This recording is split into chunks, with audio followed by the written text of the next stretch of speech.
Hello, Taurus, Sun, Moon, Rising, and Venus. This is your tarot and oracle reading for the week of September 25th to October 1st, 2023. The first card out for you is the Crow. And this is a spirit guide, a spirit animal that is working with you. The Crow spirit really only works with spiritually gifted people, psychics, seers, shamans, light workers, people of that nature. So you're very lucky to have this beautiful creature working with you. And they're working with you this week to speak your truth and allow your word to manifest your reality, okay? So what you're being asked to do is speak about yourself the way that you want to manifest yourself and use the law of attraction, use witchcraft, speak your reality into existence and embody the person that you want to be. For example, if you want a certain job that requires you to dress up in a suit every day, start wearing a suit every day. If you want to be the CEO of your own business, start the business, walk the walk and really embody the energy that you want to attract. We have the Chariot. Beautiful energy, moving forward. You're going out of your comfort zone and starting something new this week. The Chariot represents that time in your life where you are leaving your hometown and going out on your own to discover the world, to travel, to see things for yourself, to formulate your own personality, your own opinions. It's kind of like that time when people go off to college or they start their own business or career, or they start traveling more, formulating their own relationships, moving out of their parents' house. It's that sort of energy. And so you're somehow doing that at this time. Even if you're older and you're like, I have done that, this may be you finding yourself again going through a second awakening in that. For example, getting divorced and now you're single for the first time in like 20 years, and you're going out and you're really seeing the world for yourself, or you may be going on your first solo adventure, solo traveling. So it's really an exciting time. Next, we have the new moon in Aries. It's time to take action. I am seeing a strong entrepreneurial energy here. So if you're a business owner, this is going to be such a good week for you. Some of you may even be creating your own business at this time, working on it, growing it, or doing something that feels very much aligned with what you want to attract more of in the future. I'm literally seeing either business or planning some sort of traveling that you'll be doing on your own, or extensive traveling with another person, whatever it may be. And it feels really, really good. I don't know how to describe it. It'll look a little different for everyone though. So comment down below, what is the thing that you're doing that is very much embodying your independence and bringing you closer to this amazing person who you want to be. Anyways, for this week, we're going to do 9 cards, 3 rows of 3 from the Dreams of Gaia Tarot. I've not seen any of them, and I don't normally use this deck for a multi-card spread, so we're going to really go off of our intuition with this. First card out is number 1, the Child. Okay. Interesting, beautiful, if it wants to focus, there it is, which tells me there's a very innocent, new, fresh start that you recently have made in these past few weeks, okay? New relationship, new business that you're nurturing and growing, new job that you may have that you are settling into, new baby, new marriage, new something. There's something new here, new home. And if you do have children, I see this week is very much kind of focused on them and helping them grow and nurture them into someone who you want them to be, or rather than what you want them to be, nurturing them into the person that they were born to be, rather, is what I want to say here. So beautiful memories are being created there. There's a strong innocence, a sort of beginner's luck energy to this week. And when you do something for the first time ever, it gets you back in touch with your inner child, and this is why people love traveling. When you travel to somewhere new, totally new to you, new language, new culture, new everything, it gets you back in touch with that same feeling you had as a child where everything around you is always new. And it's just a really exciting, sort of addicting feeling. And it's important to regularly put yourself into that, whether it is literally traveling or doing something totally new to you, learning a new hobby, a new skill, or beginning a new business, something, okay? It's learning a new language. It is so important to constantly keep expanding your mind. Like, why does taking new information in have to end when you are a child? It doesn't. And I feel like you're really taking that wisdom on this week. Second card out for you is the Eight of Air. Beautiful. Eight of Swords, Eight of Air. And we see here a man, chakras aligned. One sword is going downwards into his hand, bloodying his hand, and the other one is going upwards, but he is chained. This is a card of feeling stuck, honestly. Feeling stagnant, stuck, stale. If you've been feeling this way for the past few weeks or months, this is further reason to chase after that feeling of newness, of, getting into that childlike sense of wonder where you're completely ignorant, you're completely naive, and you're learning something totally, totally new to you. This is a studious week, I feel. Those of you who are in school, you may be learning a lot, okay? May have a lot of work at this time.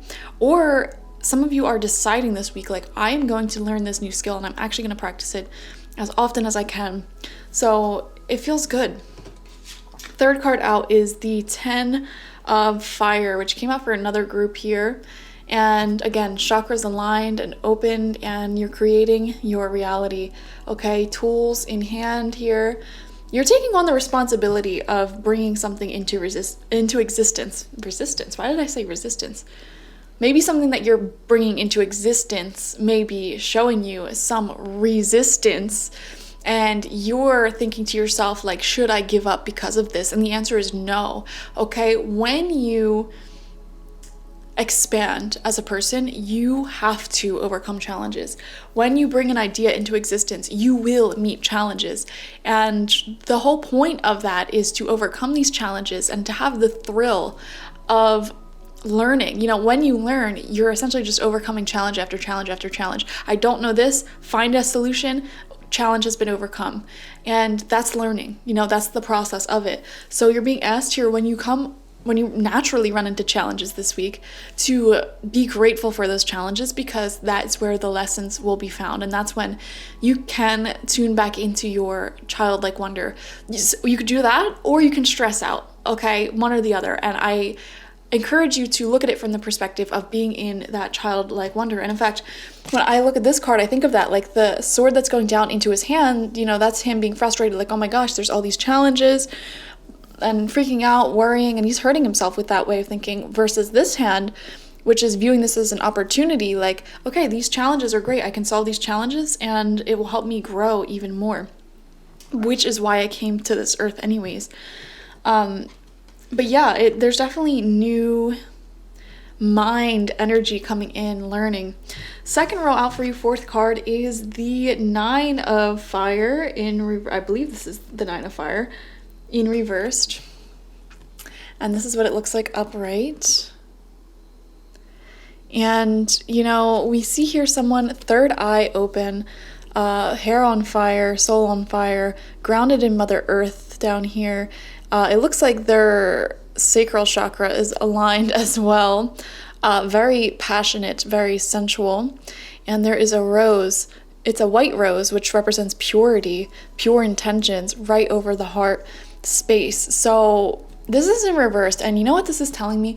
I feel like for some of you, you may be fearful of another's intentions towards you, wondering, do they just want to sleep with me, or are their intentions pure? And I feel like this is your sign, like, yes, their intentions are pure and they want to sleep with you. Both can be true at the same time, and isn't that fun? And they want to learn from you too. They want to get to know you. I feel like that's why the third eye chakra is open. But this is in reversed. So what I want to say here is, I would be weary of your own pushback, keeping people at arm's length because you are nervous or overthinking. Give people some time to show you who they are. You don't have to trust people prematurely. You don't have to be vulnerable with people prematurely. And I would highly recommend always listening to your gut and your intuition. However, if you know that you struggle with trust issues, give people chances and maybe even communicate those trust issues with them. Center of your spread is the Queen of Fire in reversed. Okay, yeah. This is kind of confirming similar messages here. I do wonder if some of you avoid the difficult feelings that come up for you naturally. in love, in relationships, by overworking, by being a bit of a workaholic sometimes, or just keeping yourself really, really busy. I'm also wondering if you guys like keep doing this like stop start when it comes to your own creativity and your own progress. Like, say for example, you're learning a language. I feel like you may spend a few days like nonstop studying and like really being on a good pattern, good groove, and then you don't study for like 3 months. You know, and I'm seeing that like hot and cold energy with you, and Spirit's saying like, what if you just did a little bit each day and structured it out? Like, dedicate 15 minutes to learning vocab, 15 minutes to reading about grammar, and then like 15 minutes to write in that language, and then 15 minutes to just listen in that language. And that's an hour of your time, or, you know, even 5 minutes. You know, I tell people all the time, like, I have a friend who's really, really, really stressed out, and I'm like, why don't you do yoga again? Because they used to do yoga, and they're like, oh no, I don't have the time. I'm like, 5 minutes in your living room. You don't even have to go out. Like, why is that so hard? 5 minutes is better than no minutes, you know? Same thing when I started going to the gym a year ago. I really didn't want to go. No, once you start that new habit, it's out of your comfort zone. You don't want to do it. I'm telling you, be very gentle with yourself and say to yourself, going and doing it bad for like 10 minutes, 20 minutes, 5 minutes even, is better than not doing it at all. Anything that's worth doing is worth doing bad, okay? So stop putting these super high expectations on yourself of like, oh, I want to learn this language, but, you know, I need to study an hour each day. And then you get so preoccupied with the thought of studying for an hour each day, you don't even study for 3 minutes because you're so anxious. Like, I don't have the time, blah, blah, blah, coming up with all these excuses in your head. And it's like, literally, aim very low at first. Aim very low, and once you've mastered that, then maybe try to aim higher. That's the advice I have for you this week. Sixth card out is the Mother, which is beautiful because in the other groups we kept getting the Father card come out, and you have the Mother card. Beautiful. Which to me, this is like the Empress, and being able to attract anything to you at this time, being extra attractive, and also nurturing something in your belly, nurturing the fire in your belly. Like I said, like, this is anything, and you have the child here. Some of you are literally parents, okay? And that's the huge focus for this week. Others of you may be parent to a business or a goal, and anyone who owns a business knows, like, that is your child. Like, that business is your baby, and it takes up the same amount of time as an actual child. And so I don't know, I'm just seeing you nurture a goal or literal children and help grow that. But in the meantime, you're also nurturing yourself and bringing beautiful blessings and opportunities towards you using your divine feminine energy, which is really cool. Third row out, seventh card, is Thought in reverse. So I do wonder if, again, overthinking is your biggest challenge to overcome this week. Beautiful card here. We have 2 masks. We have someone brewing a potion out in nature. Mama Earth is represented by the pentacle here. And there is too much overthinking when this card is in reversed in multiple areas of life. Like I said, for some of you, this could be like a lover or someone you're dating. You're overthinking, like, what if they are doing this, that, assuming that everyone's bad, or most people are bad or have ill intentions, when in fact most people have good intentions. So that's something to think about, or not think about rather. And another thing that I'm seeing here is overthinking your own creative process and not even allowing yourself to get started because you're getting way too ahead of yourself, like all the examples I gave you. 8th card out is the 6 of Fire in reverse. This came out for another group as well. And this is a card of like literally not seeing eye to eye. If you look closely, they are literally opposite in like everything. And then we have a king or a judge standing between them whose cup is overflowing with positivity, happiness, and fulfillment, creating more life down here. In reverse, I want to say that seeking drama and stimulation from your relationships is a mask, and it's masking your own need for creative stimulation.